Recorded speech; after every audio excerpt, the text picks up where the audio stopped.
Again, a simple riff took me like 30 seconds to create. Again, not bragging, just using a system. Any idiot can do it. Sorry, but that's the truth. So, last time we talked about how to split riff building into 3 parts. We also talked about the fact that you can split any part of composing, riff building, chord progressions, melody, into its components, and then you can start creating systems for every little component so that you can create random cool stuff that really sounds like it's composed, right? And then you can start really going to the next level, which is creating music that just rocks. But if you haven't watched the previous video, please go back and do so. You'll find a link to it below here.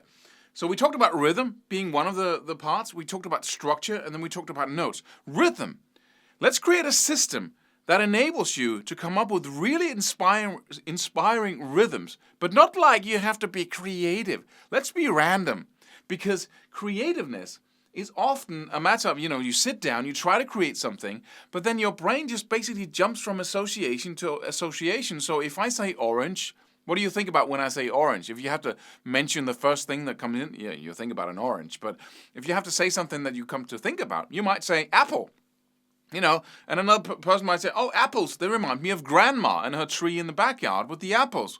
Oh, and that reminds me of something else, which reminds me. So it's jumping from stuff to stuff all the time. And when we try to be creative, that's what we do. We jump from So we basically just often go in circles. Many people know this, right? You try to come up with something. It's like you have like a box with 3 ideas in it, and you keep, reusing those over and over again, and you never come up with something original. So how do we do that? Well, we start with rhythm. Let's start with just one of the elements. Let's create something that enables you to create hundreds of rhythms, right, in an instance. So if you look at, if you go to, I have like a couple of examples here, but if you look at the create rhythms yourself here, you will see a matrix. And I love this. Why isn't there notes? Because you don't need to learn notes before you actually need to learn notes, right? They're not necessary before you actually need to communicate using notes. So let's use a system that's actually visually very descriptive about what rhythm is, because it's subdivisions. In this matrix, you see a 16-note matrix. You have 1 E and a, 2 E and a, 3 E and a, right? That's the subdivision.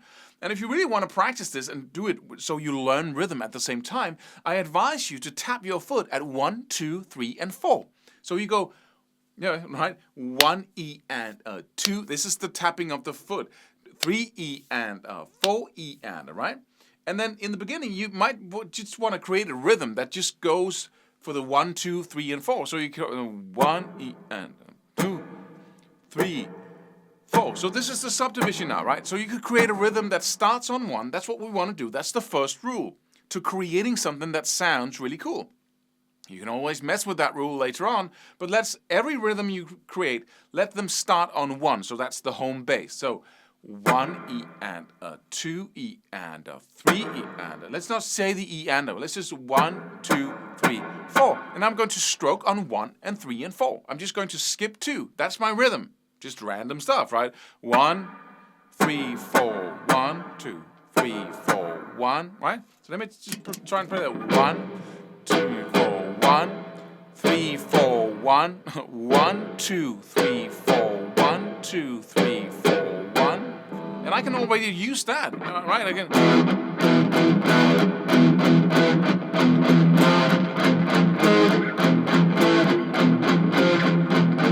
I'm adding notes to it by using a system, which we'll do later on.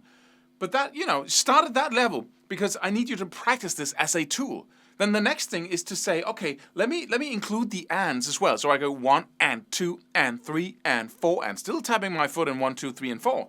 And then I can say, okay, let's so I go 1 and 2. It's like it's an upstroke, these ands, right? So I go 1 and 2 and 3 and 4 and then I could put the first X in the little box on 1, right? So we go 1, and then I might put it on 2 and, right? So I have 1 X in 1, I have 1 X below 2, and the next and there. So let me do 1 and 2 and, right? 1 1 and 2 and, right? 1 and 2 and. I'm only stroking where there's an X. Otherwise, I'm just moving my hand anyway. So 1 and 2 and, right? And then I could put an accent on 3 and. Not 3, but the and after 3. So 1 and 2 and 3 and, right? 1 and 2 and 3 and. Again, slowly, just so you get it. Then we'll move on. 1 and 2 and 3 and. So nothing on 3. This is the system. When you learn this, you can create rhythms like so fast. It's just unbelievable. But so 1 and 2, 1 and 2 and 3 and. 1 and 2 and 3 and. When you start looping that, then suddenly it makes sense. It makes musical sense. So it goes 1 and 2 and 3 and 4. 1 and 2. I don't know if I can do that. Right? 1 and 2 and 3 and 4 and 1 and 2 and 3 and 4 and, right? You loop it. And that's the discipline. That's what I need you to do. Create rhythms, all with an X in one. Start putting random X's and start with 1, 2, 3, 4, if that's the level you're on. Then move to the ands, see if you can put a couple of X's on those as well, some of them. And then you start playing it in a rhythm until it makes musical sense to you. Da, da, da, da, da, da. And then you start, okay, this is inspiring. If that's this, oh, you're gonna.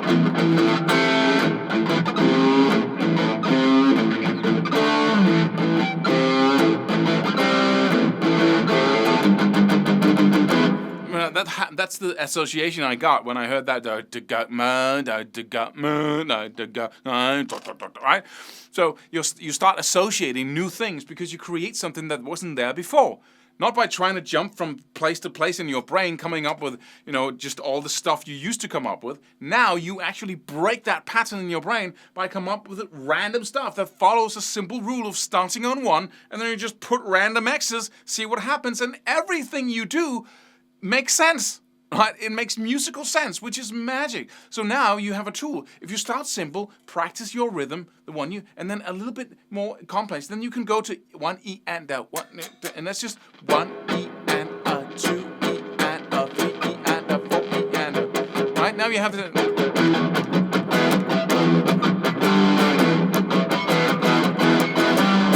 Right now you have more tools because you have a more detailed subdivision. So now you can create all kinds of little accents. But start simple and then use this method as a method of learning how to create multiple rhythms just instantly. Right? The better you get at it, the more complex you can do them. The more complex rhythms you can make, which is very inspiring. Then we have the triplet matrix, which is basically another part of rhythms, which is 1 and a 2 and a 3 and a 4 and a 1. The reason why I've included it is because it's so important to be able to combine that with the 1 E and a 2 E and a 3 E and a 4 E and a blah blah blah blah blah blah blah blah blah 1 E and a 2 E and a 3 E and a 4 E and a 1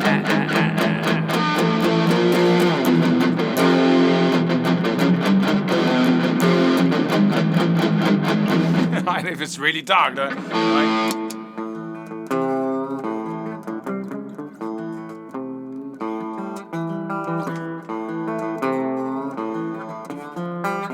Right, whatever. But those two are really good. So this is rhythm, of course, but if you use the system and you practice creating rhythms like that over and over again, you will become a master of creating rhythm. And then it's in your head and in your body. Then you can just sit, with the guys you're practicing, and you say, let me come up with a rhythm, let me say, and then in your head you put random X's and you start.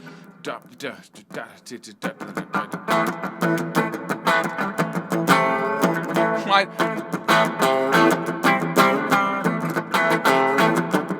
Right?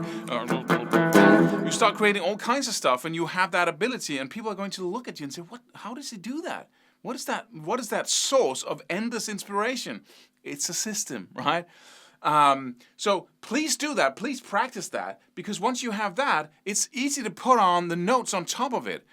which we're going to do in the next video. So if you just spend a little time and keep it simple, stay in that zone of being comfortably challenged, so it doesn't become too hard, right? So you got, oh, I can't figure this out. Then pull back. Only have accents on 1, 2, 3, and 4, or 1 and 2 and 3 and 4 and. Make it simpler. Work with that in loops, and then gradually increase complexity. If you do that, if you're a good teacher and a good coach to yourself and keep in that zone all the way up, you will absolutely win through and learn this very rapidly. So look into it. You set aside just 10 minutes right now, or 5 minutes even, just to create one rhythm and start playing it in a loop until it makes musical sense. You get it up to speed, and then you can start playing without looking at the X's, right?